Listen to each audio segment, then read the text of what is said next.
हमारे सहयोगी रिफत अब्दुल्ला इस वक्त इजराइल से ही जुड़ रहे हैं। रिफत, बड़ी हलचल आपके पीछे होते हुए, अंधेरा भी है, समझाएंगे एक बार क्या हालात वहां पर हैं?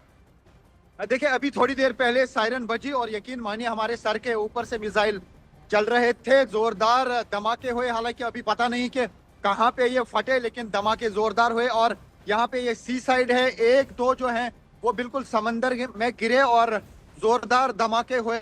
ऐसा लगता है कि बार बार अब ईरान की तरफ से अटैक किया जा रहा है। हाइफा को निशाना बनाया गया, टेल अवीव को निशाना बनाया गया, और साथ ही जो इलात एरिया है जहां पे इसराइल का दूसरा एयरपोर्ट है, उस इलाके में भी एक मिसाइल जो है वो गिरा। तो उसका मतलब है कि ईरान की तरफ से ऐसा इशारा मिल रहा है कि वो सीज फायर के मूड में नहीं है। हालांकि डोनाल्ड ट्रंप ने 5 दिन के लिए सीज फायर किया था एनर्जी सेक्टर को न टारगेट करने के लिए, यानी डोनाल्ड ट्रंप ने कहा कि वो ईरान में एनर्जी सेक्टर को टारगेट नहीं करेंगे। 5 दिन उन्होंने कहा है ट्रंप ने कि हम कोई हमला नहीं करेंगे स्ट्रेट ऑफ हॉर्मुज पर, उसके बाद ये हमले बढ़े हैं या आपको कम होते हुए लग रहे हैं?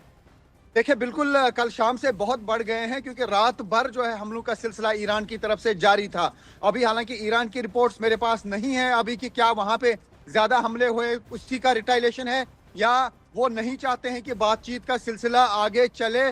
और ये कहा जा सकता है कि प्रेशर बिल्ड करने की अब कोशिश है। ईरान को लग रहा है कि ये मॉरल विक्ट्री है उनके लिए, जिस तरीके से एक के बाद एक डोनाल्ड ट्रंप बयान दे रहे हैं। तो उससे लग रहा है कि शायद यूएस जो है या तो अपने पैर वापस खींचना चाहता है या कोई ऐसी तैयारी करना चाहता है जिससे कोई सरप्राइज हो। और ऐसी भी खबरें हैं कि 3000 यानी 3000 ट्रूप्स को खार आइलैंड पे कब्जा करने के लिए भी भेजा गया है, और कुछ और शिप्स को भी यूएस मूव कर रहा है। या तो कोई बहुत बड़ा प्रहार करने वाला है यूएस, या फिर यूएस जो है सख्ते में आ गया है और अपने पैर वापस खींचना चाहता है, जिस तरीके के हालात अमेरिका में बने हैं। क्योंकि अमेरिका में काफी सारे लोग क्रिटिसाइज कर रहे हैं डोनाल्ड ट्रंप को कि क्यों वो इसराइल के लिए अपने फोर्सेस को इस्तेमाल कर रहा है, अपने रिसोर्सेज को इस्तेमाल कर रहा है। और इसी तरीके से ग्लोबल क्राइसिस का भी अब ऐसा लग रहा है कि खतरा है, क्योंकि जिस तरीके से गैस और पेट्रोल के भाव बढ़ गए हैं। जी, क्योंकि आप वहां पर मौजूद हैं, आप ज्यादा बेहतर समझाएंगे, क्योंकि ईरान ये कह रहा है कि ट्रंप तो पीछे हट गए। देखिए, हमारा दबाव जो हम कह रहे थे कि ऊर्जा संयंत्रों को पूरे विश्व में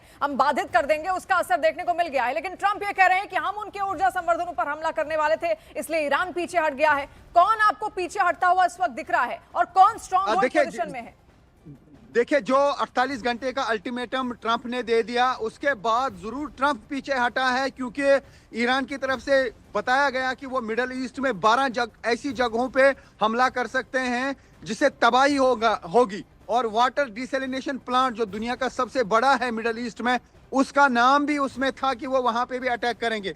लगता है कि डोनाल्ड ट्रंप इसी वजह से वापस मुड़ गए और उन्होंने कोई अटैक नहीं किया। और ये भी कहा कि वो सीज फायर कर रहे हैं 5 दिन के लिए, और उन्होंने ये भी कहा कि उन्होंने ईरान के कुछ ऑफिशियल से बात भी की और टॉक्स का सिलसिला शुरू हो सकता है। लेकिन ईरान ने बिल्कुल इसको नकारा। ईरान की तरफ से कहा गया कि वो किसी भी सूरत में जो है टॉक्स के लिए रेडी नहीं है जब तक पूरा कोई एग्रीमेंट नहीं बनेगा यूएस की तरफ से, और ये कंपनसेट नहीं किया जाएगा। लेकिन लगातार, क्योंकि तस्वीर आप इजराइल से हम तक पहुंचा रहे हैं, वॉर जोन में आप खुद वहां पर मौजूद है, पहले तो आप महफूज रहिए। और हम ये भी आपसे जानना चाहेंगे क्या वक्त इस वक्त वहां पर हो रहा है? रिफत, देखिए, मैं आपको बताऊं, 4:48 हुए हैं और आज 24 मार्च है। ये देख सकते हैं आप, ट्यूसडे है और 4:48 मैं अपने दर्शकों को बताऊं, यकीन मानिए कि आज रात भी टोटल नहीं हम सो पाए, क्योंकि बार बार सायरन्स बजी, बार बार जो ही नींद आने लगती है सायरन बजती है। और ये सिर्फ मेरा हाल नहीं है, बल्कि जो भी इसराइल में लोग रहते हैं उन सब का यही हाल है। बार बार उनको, हालांकि मैं तो यहाँ पे इर्द गिर्द घूम रहा होता हूँ, जब यहाँ पे मिसाइल आते हैं तो उनको देख पाता हूँ, लेकिन जो बाकी लोग होते हैं, आप देखिए यहाँ पे, नहीं तो इस टाइम भी यहाँ पे लोग एक्सरसाइज वगैरह कर रहे होते हैं, क्योंकि ये बीच का एरिया है, यहाँ पे बीच है। और लेकिन मैं कोशिश करता हूं कि दर्शकों तक हम वो विजुअल्स पहुंचाएं जो यहाँ की एक्शन है। तो यहाँ आप देख सकते हैं कि ये टेल अवीव में सन्नाटा किस तरीके का है, उससे आप अंदाजा लगा सकते हैं। कोई गाड़ी आप यहाँ पे नहीं देखेंगे, क्योंकि थोड़ी देर पहले ही सायरन बज गई थी और अभी भी लोग अंडरग्राउंड बंकर्स में है। यानी यहाँ पे तो लगातार आज रात को लोगों को बंकर में आना पड़ा। हालांकि यह समझा जा रहा था कि शायद ईरान की तरफ से अटैक्स नहीं किए जाएंगे, हो सकता है कि वहां से भी खामोशी हो, क्योंकि जिस तरीके से यूएस प्रेसिडेंट ने 5 दिन के लिए एनर्जी सेक्टर को टारगेट न करने का फैसला किया था।